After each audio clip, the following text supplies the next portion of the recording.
எத்தனை டிஃபன் வேணாலும் காலையில் பண்ணிடலாங்க. ஆனால் அதுக்கு சைடிஷ் ரெடி பண்ணதுக்கு இருக்குது. ஐயோ மண்டையே பிச்சுக்கிறணும் அந்த மணிக்கு நீங்கள் யோசிக்கிறீங்களா? இந்த உளுந்து சட்னி, அதாவது இடுப்பு எலும்பை வலுப்படுத்தக்கூடிய இந்த உளுந்து சட்னியை ட்ரை பண்ணி பாருங்கள்.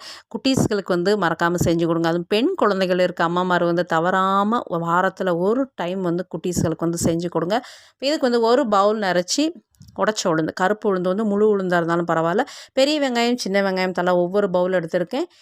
வத்தல் வந்து ஒரு 6 வத்தல் எடுத்துக்கேன். நம்ம காஷ்மீரி மிளகாய் பொடியும் சேர்க்கும். பூண்டு, புளி, கருவேப்பிலை கொஞ்சம், எண்ணெய் வந்து தேவையான அளவு சேர்த்துக்கோங்க. வத்தல் வந்து நல்ல ஒரு கலர் மாறட்டும். 2 வெங்காயமும் சேர்த்துட்டு வத்தலை தனியாக மாற்றி வச்சுக்கிறோம். வெங்காயம் வேகிறதுக்கு தேவையான லைட்டாக வந்து உப்பு வந்து சேர்த்துக்குருவோம். தேவைப்படும் போது நம்ம அரைக்கும் போது உப்பு சேர்த்துக்கலாம்.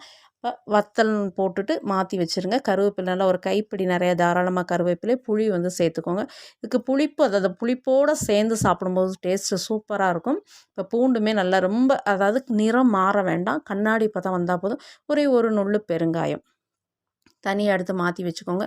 அந்த பவுலில் என்ன அப்படின்னா, 2வது வந்து அந்த பாத்திரத்துலேயே நல்லா போட்டு லைட்டாக எண்ணெய் சேர்த்து வறுத்து எடுக்கும்போதே நல்ல ஒரு மணம் வரும்.